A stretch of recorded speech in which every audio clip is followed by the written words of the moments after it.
just like to say, Brad will have these books on purchase for you, and he will talk about that before the end of the presentation.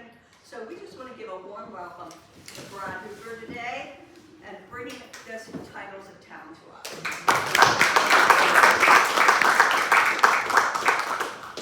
Thank you very much. It's great to see everybody here. It's a great crowd. Come on in when you get a chance then, guys. I see a lot of people in here that really helped me through the process of the book. Some people have commented how much information's in there, and there is a lot. And that could not have happened without the help of a lot of people in this room. So I want to thank all of them first. Your records were phenomenal, so I mean that was a big help. It's not easy finding records from the 50s. I use newspapers.com a lot, which was really helpful, but that doesn't always have the game by game, but Kutztown people from that era did have that, so I was very lucky in that sense. And we have some Fountain Hillers in here too, so that's kind of nice. The three main schools in the book, Kutztown, Fountain Hill, and Wampum. It started out as Fountain Hill, because I lived on the other side of South Mountain from there. And as I researched, I see, oh wow, 55 they played Wampum. This Wampum team was this mythical little school, kind of just like Fountain Hill. They met in 55, Wampum was 31-0, and then Wampum won 2 more state titles after that. I said, well, let's just do each side of the state. Research some more. Well, wait a minute, Kutztown won 3 state titles in the 50s in Class B. I can't leave Kutztown out. And so, you know, that's why the book is this big, you know. And really, when I was publishing, Amazon was saying, so it's pretty big, we can make it into 2 volumes. I said, no one's going to buy a 2-volume rendition of a book. And I thought about doing it individually, thought about that, but I really wanted to keep them together, because they're all kind of similar. They're all real small schools, public schools, from that era that did amazing things multiple times. And that's kind of where we went. And it ballooned, it mushroomed, and as I drove all over the state, investigating it, interviewing people, it just kept getting bigger and bigger, but there is so much rich history in Pennsylvania. I ended up talking to Chuck Daly's brother. Chuck Daly coached the Dream Team, the greatest team ever assembled. He was from Kane, PA. Ended up talking to Billy Packer before he passed. He was from Bethlehem. He ended up being the greatest announcer in college basketball for a long time. And it just kept going like that. And then I expanded a little bit more, and I found out that in Ohio in the 50s, Jerry Lucas's Middletown team was like 76-1 in his 3 years. They lost in his last game of high school. Otherwise, he would have won every game throughout his high school career. And I also got a hold of the guy from Hoosiers, Bobby Plump, who, if you ever watch the movie Hoosiers, he's the guy that made the game-winning shot in real life, and he's got a bar in Indianapolis. And after he won the state title, the next 2 years, Oscar Robertson won it. And I tried to get Oscar, but I had no luck. They wanted me to pay to get him to interview him. And who knows what that number would have gone up to. I just said, that's out of my league a little bit. How many of you heard of Jack McCallum? He's a sports writer from Bethlehem also. Wrote for Sports Illustrated, he's written a lot of basketball books, great writer. Well, just this week, Jack McCallum's new book came out. And it's about Oscar Robertson's Christmas Addicts team that came right after the Hoosiers team. They won the state title in Indiana 2 years in a row. And it was an all-black school, and that's a big part of the story. Was, you know, here they are in Indiana, and they're sort of the outcasts, and they did these amazing things. And a lot of great people were produced by that school beyond basketball. It was an amazing story. But I texted him, I said, how did you get Oscar? I said, I've been trying to get Oscar for a couple of years. He said, I wrote the whole book without interviewing him.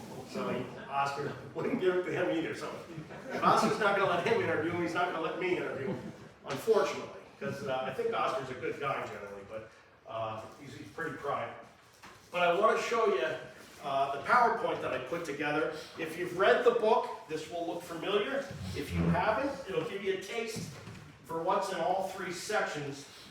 Dave Madera, who I coached with when he was the head coach at Muhlenberg, he was the the winningest coach in school history. He is in this book and he's in a lot of these sections, but he said, you know, I read the Kutztown section and I knew I would like that. He said, I didn't think I'd like the other two sections, but he did, which is good. So even if the other sections aren't Kutztown, you might like them. All right, so that's me a few weeks ago in Hershey Park Arena, the old one, where Wilt scored 100 points. And I wanted to get a picture in there because that's sort of where everything funnels to Hershey. Maybe not back then it wasn't, but it is now. Kutztown, Fountain Hill, and Wampum are the big three. And you can see the distance, Fountain Hill and Kutztown in the east. Wampum is way out west, almost to Ohio. That's how far away Wampum is. Wampum's not too far from Farrell, but it's north of Pittsburgh. So we're talking 5 hours or so, give or take. And those are the three dynasties. So I went out to Wampum a couple times and met with those guys.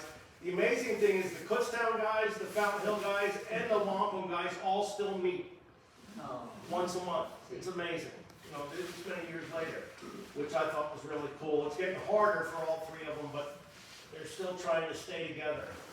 All right, and then I started out with Kutztown because they were the first dominant team in the 50s. They were winning in the early 50s. And there's Coach Silent. I got a picture, I think that was from Herm, that he got me a picture of Kutztown, farming community. Yeah, it's me. State titles 50, 51, and 59, but they got to the semifinals in 49, and they lost in overtime in the finals in 52. So conceivably, they could have won 4 state titles in a row, which is unbelievable. The only team that's done that, that's a public school, is Carlisle in the 80s with Billy Owens. They won 4 state titles in a row, and I may be writing a book about them after I finish the current one that I'm working on. The farming community that Coach Silent married into and elevated the program. Controversial coach for his unmatched intensity, as you all know, and all of that is in the book. I found it interesting that he thought about going to West Point after he was in the military, and he ended up going to Penn State instead. But I always wondered what would have happened if he had gone to West Point. Maybe he would have been some like amazing general. So those things you don't know, but Pat was one of his heroes. He was asked to take a higher rank when he was a staff sergeant, but he wouldn't do it. Why not? It was like he didn't want to be company. Okay. I like the same when I was at the brewery. They asked me to go company. I wouldn't do it. He was asked the same thing. Yeah. He refused. So it wasn't for him then, is what you're saying. It's not. I think he'd have been good at it, but you know, he found his niche here. I try to make the local connections and capture the time period. There's the John Updike house on the left, where he grew up, and he in high school started writing his first book about an ex-basketball star trying to make it in the real world, and that's where he started writing it. And then we tried to find out who was his motivation for the star, because there were so many stars back then. It could have been almost anybody, and I tried to see if maybe it was a Kutztown player, and I won't tell you who it is. It's in the book. The middle one, I thought it could have been, this would have been about a decade later, but Ronnie Crick at West Reading won 3 state titles. And my mom was at Wyomissing at that time, and she used to tell me as a kid, we couldn't beat Ronnie Crick. He was so tall, we just couldn't beat the Ronnie Crick teams. Well, he wasn't just tall, he was really good. And that's the wall at West Reading High School, the old high school, which is now a middle school. And then, of course, Dick Brocker was the All-American from Kutztown. I wish I could have talked to Dick more than I did. Unfortunately, Dick passed, but I did talk to a lot of his buddies from NC State when he played down there, and they had a lot of complimentary things to say about Dick. Eddie Beanbuck was the guy that played with him, and of course everybody knows Dick was supposed to play with Pete Maravich at NC State, but Pete didn't pass the test, so he couldn't get into the school. So Pete and his dad both left and went to LSU, and he played down there. But there's a lot of interesting back notes and side notes. Okay, this is the interesting thing. Lynn Silent made a good point. She said, I thought you were gonna just go through the 50s and end it there. And I could have, but I just thought there was more of the story that wasn't finished. So I kept going and followed it further. And those two guys right there on each side of me in the picture on the left, the one just retired from the head coach at Alvernia University, and he followed Silent as coach in the 80s. And then the guy on the right is Rick Ferry, who played for Silent at Wilson West Lawn. And he's the head coach at Albright College. And then the other night I went down and watched East Stroudsburg play at Millersville, and Glenn Stitzel, who was an assistant, was it your assistant in the back? Yes. Yeah, he was his assistant, and then he was, I don't know where he went from there. He went somewhere else, but so he's in the book also, and his son is the Millersville coach now. Okay, so all these connections today, I didn't want to ignore those. So there it is. And of course, I mentioned Dave Madera, was the winningest coach at Muhlenberg College. He also played for Silent in the 60s. Okay. The next section is on Fountain Hill. Now, Fountain Hill, I try to find the key to their success. Well, Fountain Hill, that's the court where they played every day. And I know right across the street here, they had a court where they played every day. And that's how it was in that era. They played all the time, and they got good. And then one of the things Silent did that I thought was really great, he'd bring the young kids in every Saturday, and then they'd practice with the varsity kids, and they're their heroes. And now you're developing the program for down the road, and I thought that was genius. At Fountain Hill, they had their playground that they played at all summer. They had a lot of 3-on-3 tournaments and stuff, and they played all morning, went to lunch, came back, played all afternoon, went to dinner, came back, played all night. And that was like every day all summer. And Billy Packer, who played at Liberty High School, he would sometimes come here or sometimes get guys and go play at other playgrounds in Allentown or Bethlehem. And that was kind of what you did in that era. Yesterday I went to Nanacoke, because the next book I'm writing is about the Johnstown basketball tournament, which ran from 49 to 94, and they would have 4 elite teams every year that they'd invite to Johnstown. And one year Wilt Chamberlain came up from Philadelphia. They had teams from New Jersey. DeMatha from DC came a bunch of times. Baltimore Dunbar. So they had these great teams and everything. And so Nanacoke was in that one year and went 1-1. But then they didn't lose another game the rest of the year and won the state title. So I had to get some background on them. But that team was built because not every playground had a team, but every church had a team before high school. And then that was their youth program. Those guys would all play each other. Come on in, guys, grab a seat. So each program did it slightly differently, but they all had great coaches and they all were totally dedicated. With Fountain Hill, they lost in the final in 55 to Wampum. Then they won it the next 2 years, which put them on the map. Jerry Berger was a guy who got cut twice at Central Catholic in Allentown. He couldn't make the team. Then as a senior, he went to Fountain Hill so he could play basketball, had to live with his aunt and uncle. Ends up playing in the state championship against Don Hennon, and those were the 2 stars head-to-head. Well, Don Hennon, I had never heard of Don Hennon. He's a guy that looks kind of like me. Now, he's a little older than me. He's my height. He's not a tall guy. And he made first-team All-American at Pitt on a team with Oscar Robertson and Wilt Chamberlain and a couple others. And he looks like me, so that tells you something. He was the odd man out, but he could really play, and his dad was the coach at Long. So, and Jerry Berger from Fountain Hill was the big star who was unlikely because he couldn't make Central Catholic team. That's called Stanley Avenue Playground. No other Lehigh Valley boys team went to 3 straight finals or won 2 straight. And again, I'm talking public schools here. There we go. Okay, Charlie Dubs was the coach, and the 2 guys in the upper right corner were the stars all 3 years. They were both sophomores in 55. The guy on the left is Butch Cosman. He ended up setting the career scoring record at Moravian College. The guy on the right is Carol Stulecki. He was 6'6", He ended up going and playing at Rutgers University and having a good career. And then that school merged with Bethlehem. They had thought about maybe merging with Salisbury and building a new school, but they kind of hemmed and hawed, and they didn't want to do it. And ultimately, the school ended up getting sold, and it's an interesting story how it happened. I don't want to give it away.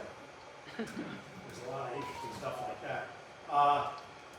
The way my research started, the guy on the right, Carol Strzelecki, he's the guy that I got a hold of first. Dick Cosman was out in Arizona. Nobody knew where he was or what he was up to. They lost touch with him. So I started with Carol. The guy in the middle is Don Benner. Don Benner has coached at Saucon Valley, Wilson, and some other places. He was a point guard for Fountain Hill, and Don Benner I've coached against many times. Terrific guy. And then another point guard was Ron Wachter on the right. And those were three of the key guys. They had a real hard time beating Bethlehem Catholic. That was the one team they could never beat. Then they finally started beating them. And then Jack Egan from Beckett came up, and he was a superstar. And then they couldn't beat Beckett again. Jack Egan went to St. Joe's and became a star. And there's a great story about him in there. It's a little depressing, but it's very interesting. Up on the mountain by the high school, they have this Lekawaki Springs. And Carol Strzelecki, as a kid, lived not too far from there. He'd walk around the woods, across the way at Kids Peace. They had a lot of orphans living there. And he said the orphans would come over and they'd swap BB guns, and they'd have BB gun battles in the woods. But that's kind of what they did. And at the bottom of the hill on the right down there is where you'd find the playgrounds where they played all summer. Okay? Fountain Hill, people may not know where it is. It's only 1 square mile. It's real small. It's right next to Bethlehem, right near the 5 Points. And in Bethlehem, you had Princeton coach Pete Carrill was there. You had Billy Packer and Al Cenobitis were there in the 50s, the 80s. And then there's Billy Packer's book on the bottom. He became the great announcer, wrote a bunch of books. He and Al Cenobitis were best friends and teammates at Liberty. And Billy Packer went to Wake Forest. Al Cenobitis went to Seton Hall. And they both got involved with the gambling scandal. Neither one of them were implicated. Neither one of them did anything. But people around them did. And they got called in when the New York district attorney called everybody in. They were trying to crack down on it. I just looked in the paper the other day now. They're starting to think Temple University might have fixed some games this year in basketball. There might be another new scandal, I don't know. So, but there was big scandals in the 50s and 60s. All right, and then Wampum out west. That gym, they were playing on the 3rd floor of a building that was a hardware store. In the corner, it had a heat stove. So that's where they had to play for a lot of years. Finally, in 41, they raised enough money and they got a gym, L. Butler Hennon Recreational Center, and that's where they played from then on. They were state champions in 55, 58, and 60. And if you're a baseball fan, you've probably heard of Dick Allen from the Phillies. He was one of their basketball stars, and his brother Hank was a star, and his brother Ronnie was a star. So there's stuff about their family in there as well. Then we talked about Don Hennon at Pitt. Okay. When Don Hennon, that's in the gym at L. Butler Hennon Gymnasium on the left. That's Don Hennon today, actually about 2 or 3 years ago. And he still lives out there. You can see in the windows, they have state championship banners in the gym. And the first day I went up there, I always try the door. I always try to get into places, especially when I don't think anybody's there. And door was open. Walked in, there's 2 basketballs on the floor. I just walk in and start shooting around. I thought, boy, that doesn't happen too many places anymore. And then there's Don on the right at Pitt. Quick side story. What was the big disease in the 50s that was taking some lives and scaring people? Polio. He was at Pitt, and so was Jonas Salk, developing the vaccine to cure polio. Well, Bino Cook was the sports information director from Pitt, and he got the idea, hey, when we do the basketball program, we'll put Don Hennon on the cover with Jonas Salk and say, the 2 best shots in America. Jonas Salk said, is he in my class? He said, no. He said, well, then I'm not interested. But Don Henning became a surgeon, and very successful guy. I know at least one of his sons is also a surgeon. But all these storybook 1950s small town schools that did these amazing things. Okay, there's Dick Allen on the left. That's him in high school. You're not going to see that in the book because the newspaper out west wouldn't give me permission to republish it, but I'll put it here. The guy on the right, this is where the stuff really blows up in the book. This guy played at Wampum for L. Butler Hennon. His name's John Swagger. And then he coached with Butler Hennon then, won 2 state titles with him. He left and went to Mercer, and Mercer was always really good in the 50s. Well, he sees his first 7th grade class he comes into as a teacher, and he says, all right, guys, you guys, you're 7th graders, so you're going to be my first state championship team. And he was right. He said it takes about 7 years for the team to be the state champions. That's what he said. And he was right. And in 7 years, he was in the state finals 5 times using the Wampum system. Really amazing stuff. And then he went to Altoona, was highly successful there, but never made a state final. But the interesting thing is, his assistant at Altoona was a guy named Art Tannehill. And Art was an Altoona guy. Art helped him out, and they had success. But then Art broke off and coached the girls at Altoona. He won 4 state titles and 2 national titles. USA Today, using that same Wampum system. Ron Galbraith played at Wampum in the 50s. He ended up at Westminster College, and as a player, he won a national title. Then he had great teams. I don't think he ever won a national title as a coach, though. But so that's why these stories can't stop in the 50s and 60s, because they impacted the future of basketball in so many ways that you got to keep going. And I mean, like Silent, you just go to an Albright College game or an Alvernia College game, or if you went to Muhlenberg game a few years ago, you would see it. So there's Ron Galbraith, Westminster's winningest coach. And then some of the teams they would play in that era ended up being so interesting, I couldn't leave them out. Farrell was 7-time state champs. The guy on the right, Eddie McCluskey, he and John Simon would do summer camps together. And they were both highly successful basketball coaches. McCluskey won 7 state titles. Farrell kind of became the name. And he was real tough on his players too.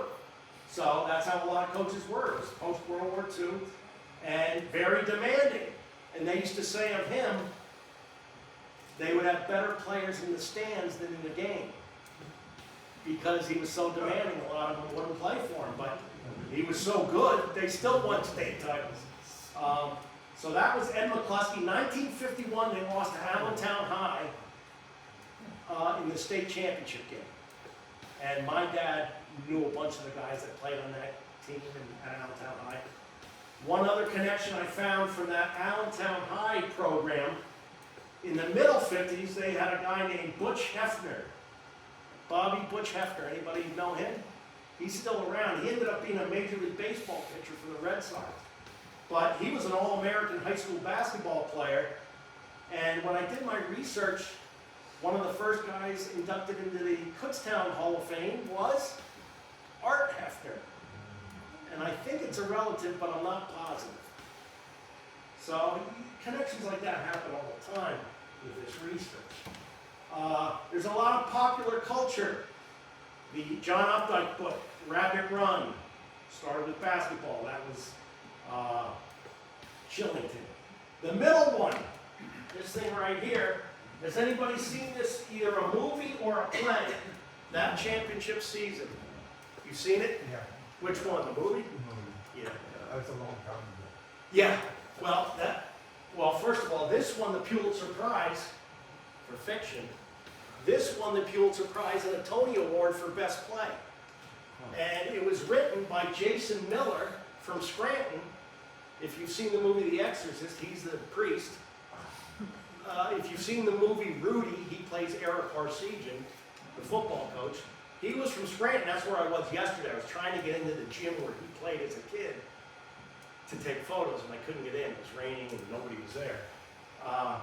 But basketball, roughly, in this, and he based this story on Farrell's 1952 state championship team. I had no idea when I discovered that. I thought, holy cow. Then I talked to some Farrell people, and they said, yeah, we got invited to the premiere in New York City when they had it. It's like, man, this is amazing. Just all these things that you find out. And then the end of my book, I didn't go into too much detail, but it did impact local players. Not Kutztown, not Wampum, but the Lehigh Valley. The point shaving scandals. There was a Palmerton High School. Have you guys heard of that one? They had Bill Milkby, the owl without a vowel, and he ended up going to play at Temple. And he set the single game scoring record. I think for Temple he had 73 points against Wilkes College. And that was the record, and I think it still stands. But anyway, his whole town was coming to see him play a game in Philly. And they were there to honor him and everything, and they all gave everybody watches with that date on it and everything. Well, they played that day against CCNY, City College of New York. City College of New York beat them, and Milkby said, well, you know, he said, the game was close, and I kept thinking, man, these guys are really strong. How was the game close? He said, I thought they'd be killing us. Well, the other team did pull away a little bit then, but CCNY got back on the train, went back to New York, and there were like DAs and FBI type guys on the train with them, and they said, told the coaches, I want him, and him. When we get off the bus, they're coming in with us. And they were accused of fixing games, shaving points. So they would bet like $1,000 that maybe their team would still win, but not by as many points as the point spread. So then the gamblers would make a ton of money, but it was illegal to do that. Yeah. Was that the same scandal that Connie Hawkins was involved in? There were two of them. There was one in And the early Roger 50s Brown. and one in the 60s, but I go into a little of both. That early 50s one, I think that might have been. Yeah, because he was playing ABL and Globetrotters late 50s and early 60s, I believe. Yep. And I think it was Connie Hawkins. Roger Brown. I think Connie Hawkins briefly, as a kid, grew up in Rankin, PA, which is where John Simon was from. Well, I know he loved Pittsburgh. Yes. Before he died. Right. He was really loved in Pittsburgh. Yep. And it's just, everywhere you look, another door opens, there's a new connection. But Pennsylvania is amazing as a basketball state. I had no idea it was this good. I mean, you know it's good, but so there's your popular culture. At Wampum, I don't think I mentioned this on here, but at Wampum, their basketball coach in the 50s was the brother of Perry Como. Not Wampum, but the other one in town that Wampum became, Elwood City.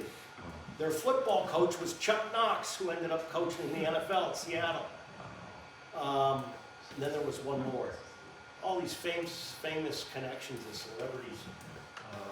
So I just do the research and it just opens up new doors. All right. Now, my next book is going to be about the Johnstown tournament.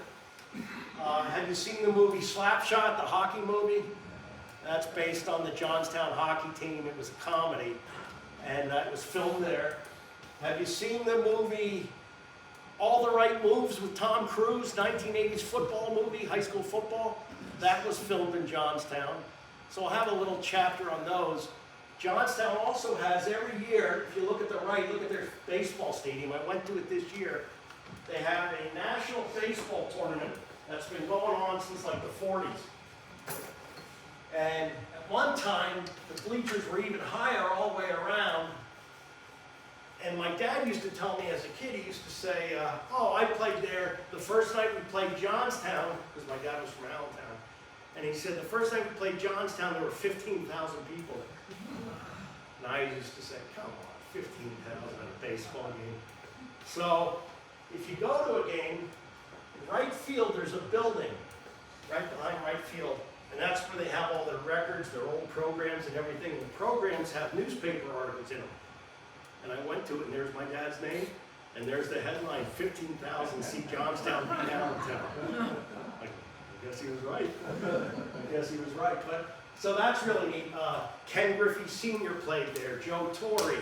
I think Reggie Jackson probably played in it. Al Kaline played in it when my dad was there.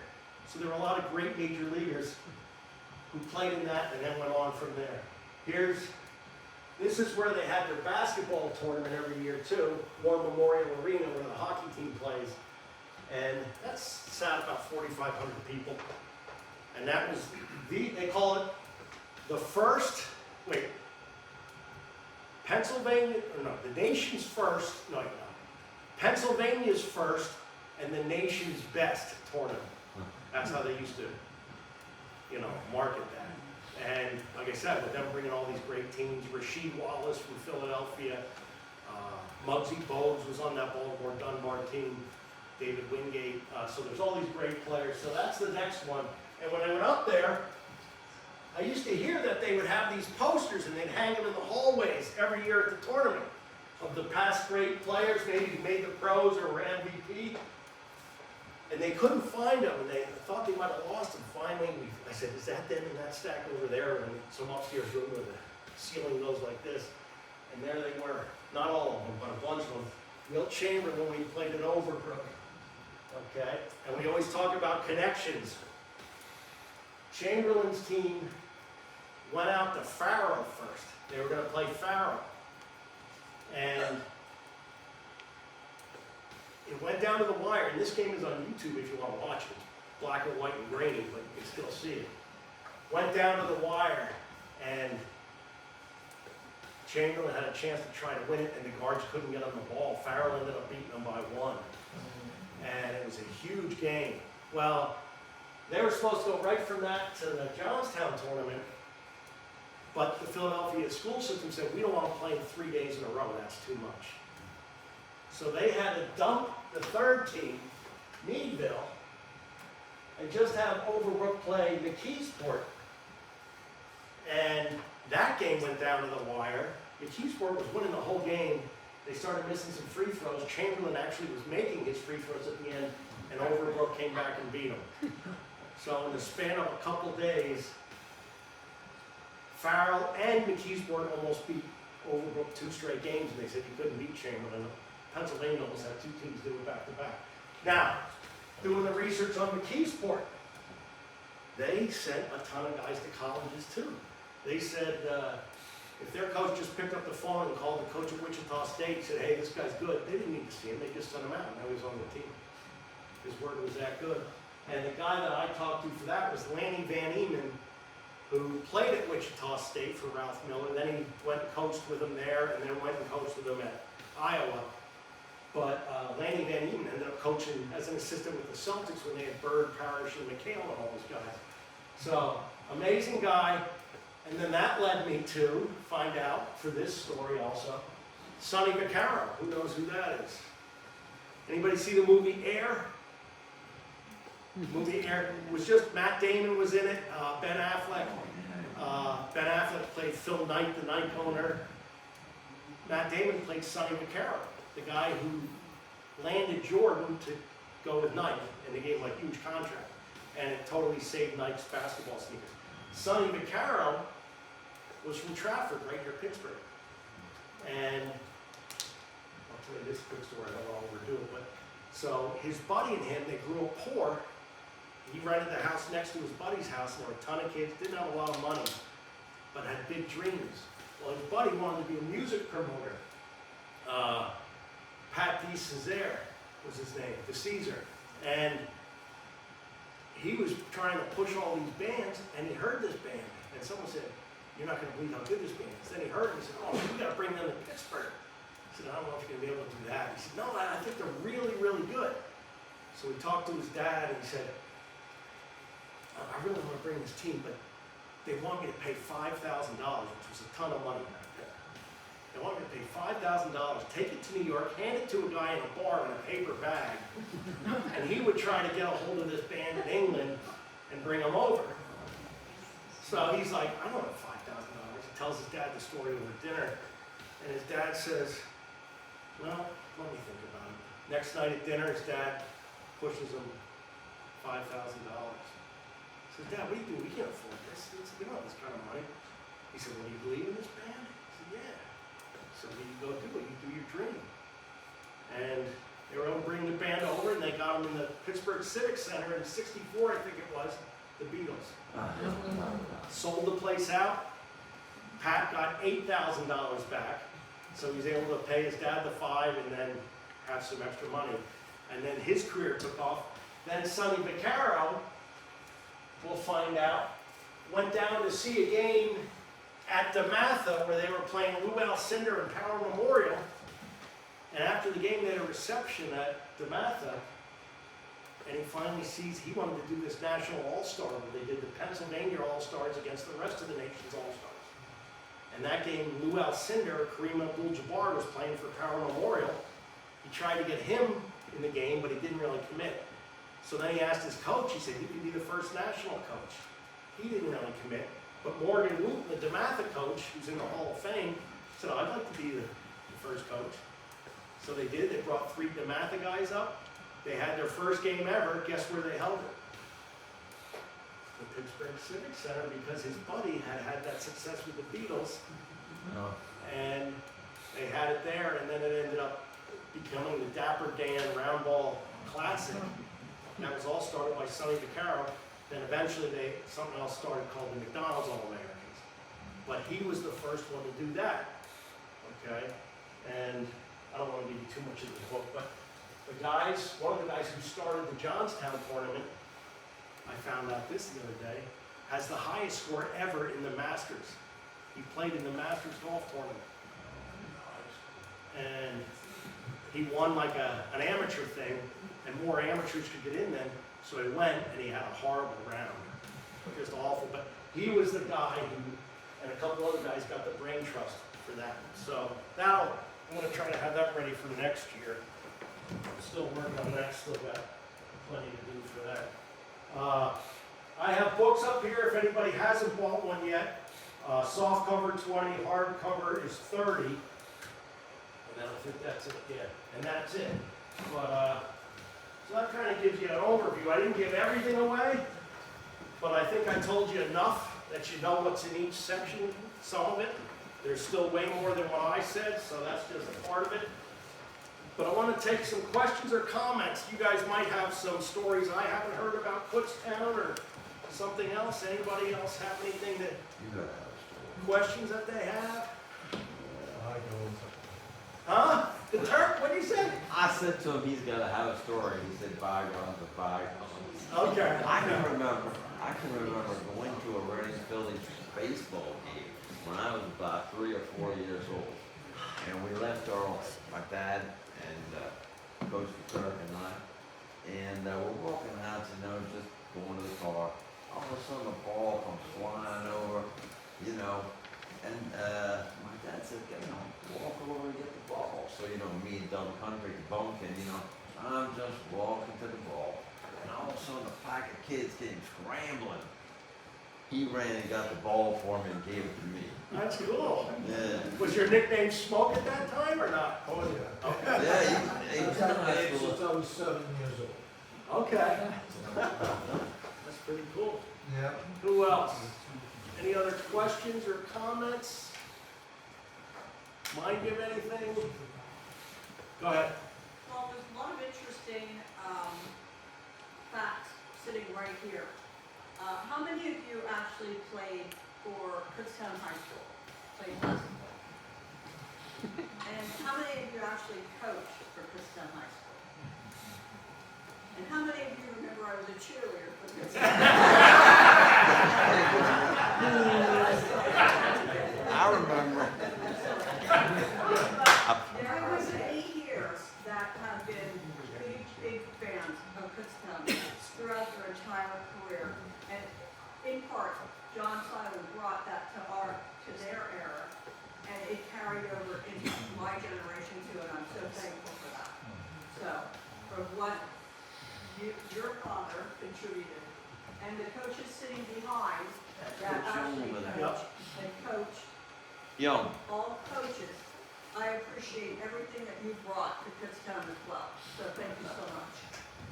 Nancy Coleman was a cheerleader for state. And Okay. her husband was a coach. Was that Gordon? Yeah, Gordon was her husband, yeah. He coached the girls for a long time. I was a cheerleader for state championship days in the 50s, 50 and 51. I was There you go. and Miss Yao would have been a cheerleader, but she had a job after school. Brad, who was the most famous athlete to graduate from Muhlenberg College? No, I shouldn't say graduated, attend. How about coach there as well? Let me give you 3 names. Al Downing. That's what I was thinking about. Al Downing was the pitcher who gave up the 755th home run to Hank Aaron. Or no, 715. The record breaking one. He ended up with 755. He was only at Muhlenberg a year. Yeah. Well, he played with Basketball. He played with Von Druckenmiller, who was the 55 guy. Oh. Kutztown, yeah. Did he have any stories about him? Well, he passed away a couple of years ago. Yeah. Do you remember talking Yeah, about him? yeah, I'm talking about him, yeah. Here's the other thing about Muhlenberg. Their coaches back in that era. One of their football coaches was, his last name was Schwartzwalder, That's right. and it was highly successful. Went to Syracuse, coached them to a national championship, and I know he had Ernie Davis. I don't know if he had Jim Brown. Did he coach Jim Brown or I not?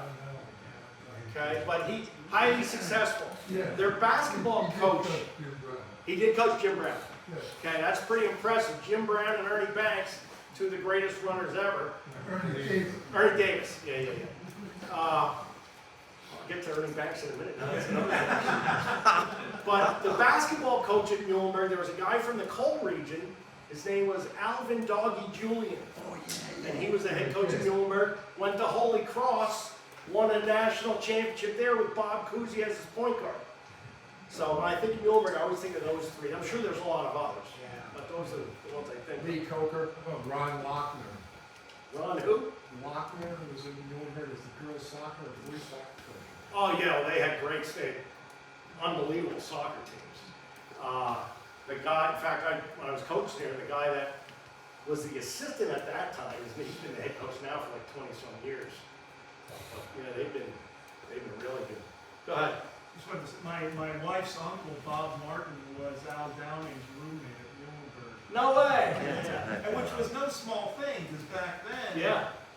I mean, given the culture of the time, nobody wanted to be Al Because he was Downing's African American. roommate. Very few African Americans at Muhlenberg in that era.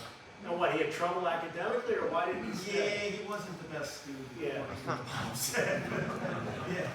But back then, like Muhlenberg and those schools at that level, they play all the big schools like regularly. They were kind of on the same level.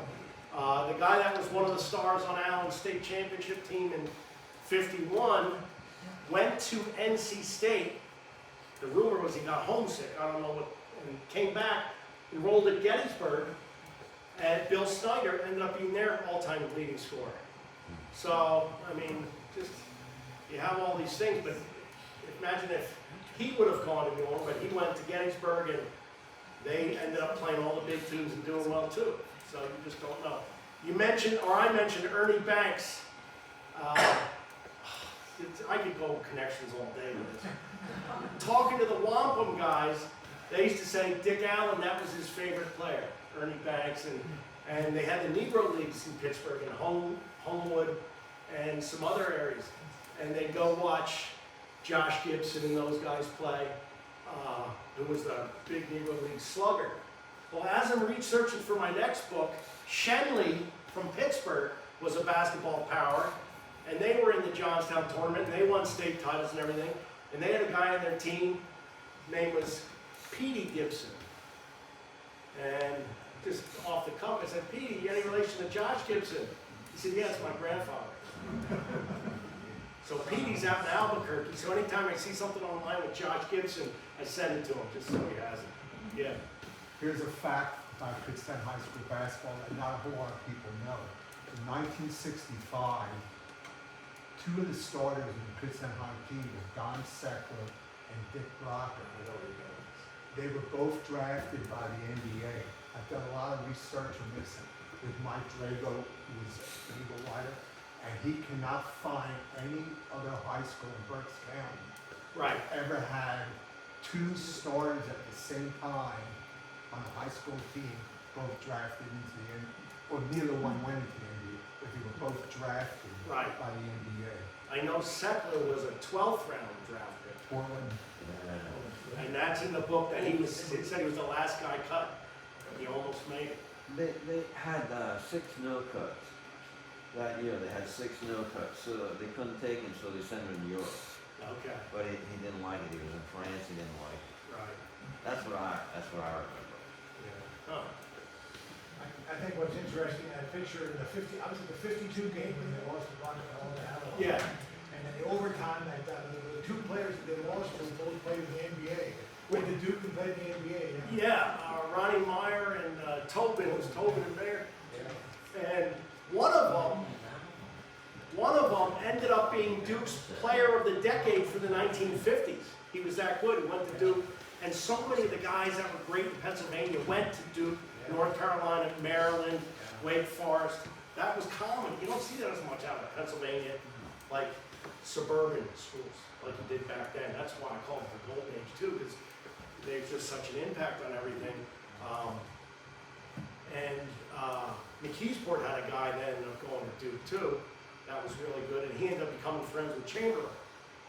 And there's a guy from Allentown who played at Allentown High up to his sophomore or junior, I forget which, transferred to Central Catholic, led them to the state championship in the private schools. If he'd have stayed at Allentown, they had Butch Huebner, who was a first-team All-American. They would have had 2 6'4" to 6'6" guys. They would have been unbeatable. As it was, I think they went undefeated. And then, well, in Butch Hefner's 3 years of varsity ball, he went like 76-4. Lost 4 games. One was to Palmerton in the district championship with the other Milkfeed. Bob Milkfeed, Bill Milkfeed was the first one. And Chester in the state playoffs the first round, Reading in the state playoffs the first round, and there was one other one. So he went 76-4 and never won a state playoff game. So it's just crazy. I mean, just on and on. Anybody else? Yes. Yes. Will Chamberlain was at a banquet when he was in high school in Philadelphia. I'm not sure about the facts, but the basic idea is there. And they asked him where he was going to college. What did he say? Straight to the pros. Kutztown State College. What? That was a joke. Oh. That's the school. It's he amazing selected. you heard of it. That's the school he selected. You know why that's interesting though is when he was in high school, he played with adults on the, I forget the name of his team, but they played the adult team in Quakertown called the Quakertown Phase. And there's a picture of them playing in the Quakertown Middle School from way back then. So you don't know. Who else had one? Somebody else? Yeah. I just would like to know if anyone here remembers anything about the Dallas and Richard O'Neill who played at 50 and 51 state championship. Dallas and Richard O'Neill? My neighbor. Dallas was a hell of a golfer. Yeah. Dallas, yes, Dallas. yes, but Oh, he was I think also, he set the record he out was at Richmond. small, but he was a pretty good. He had the record out at Richmond, I believe. Dallas went to Juniata, got homesick, and left during his freshman year. When I was in Juniata, Doc Green was the basketball coach, and he said he could have cried when Dallas went home.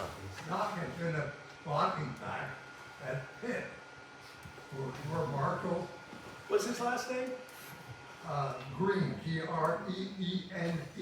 Okay. Arnold. Okay. Arnold Doc Green. And he was a blocking back for the great tailback that pitched in the late 30s, Marshall Goldberg. Well, they were winning national titles like crazy back then at Pitt Yes. for football. Because then there's Doc Sutherland. Yes, yes. And I think Doc Green was a dentist in Huntington. that's the other thing I have found. A lot of guys, superstars from back then, went on and became dentists. There was one at Farrell, Milkfeed, became dentists. And many of them went through Pittsburgh. Yup, that's right. That's a good point. Is that Youngstown State? What? Is that why for Youngstown State? Yes. Did you go there? No, but one of my former ball players, Grady Answer, was pitching coach there. Okay, that's where Sonny Vaccaro and the last Allen, Ron Allen went. Ron Allen played there. Oh, okay. Yep. My name's Randy O'Neill. My dad played on the 51 team, 52. I remember this one time happened.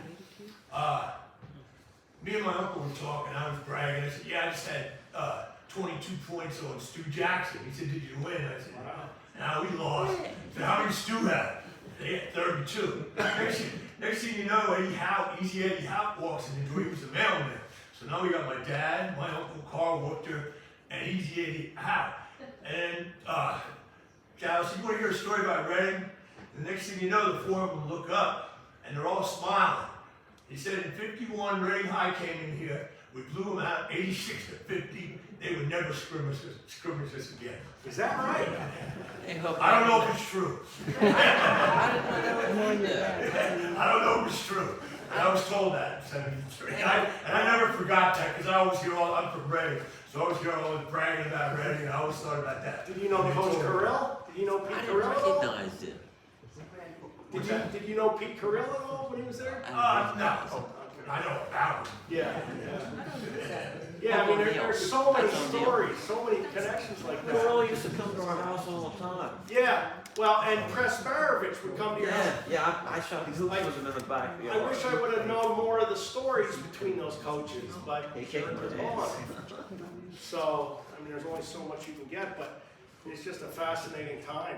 And the other thing is some of these guys went into those New York resorts, like Kutsher's and stuff, and that's where a lot of the gambling stuff was happening, and those guys were fixing games there, and that kind of started. And Will Chamberlain was up there with a guy from McKeesport, and that's how they became buddies, and they ended up playing against each other. The guy from Central that I was telling you about, who had transferred out of Allentown, Dick Markowitz, he ended up going out. Well, first he went to Dayton, didn't like it there, came home right away. Then he's at school, so he goes out and looks at Kansas, and Wilt's there at the time. And he gets to meet Wilt and everything, and at the end of the night they're shooting pool. And he said, "All right, I'll see you tomorrow, Wilt." And Wilt said, "No, you won't." I thought, what? No, you won't. He didn't know what he meant. So next day in the paper, Wilt signed with the Globetrotters. And he was gone. And he said, "I'm not going to Kansas if Wilt's not there." So he came back home, and this is in the book. And the coach from George Washington in D.C. shows up at his doorstep with Joe Hollop from Sawyersville. I checked out Sawyersville. I was there yesterday. The Hollop brothers were great. And the assistant coach, Red Auerbach. And Red, first of all, Dick Markowitz says, "Yeah, you know what, guys? I really like you guys. I just need some time to think about it." He said, "No, you don't understand. We're here to get you. We're going to take you today." So they put him in the car, threw him down, and he went to George Washington and had a nice career. But Dick Grote credits Red Auerbach at Duke for teaching him the game at lunch in Cameron Indoor Stadium. Cameron Indoor Stadium is named after a guy from Irwin, Pennsylvania, near Pittsburgh, Eddie Cameron, who was a coach and AD at Duke. And that's one of the most famous arenas now, and there's a Pennsylvania guy who sketched it on a matchbook. So all kinds of stuff like that's in here. It's crazy stuff. Anybody else? All right. I will be selling books and signing books, so if you have one you want to bring up, you can. If you don't need any of that, if you want to go upstairs, where do you go, down the hall here? Yeah, we'll go down the hall and up the rear stairs, and we can go up into the trophy room, and everyone can look around up there. Sounds great. Thank you all for coming. I really appreciate it.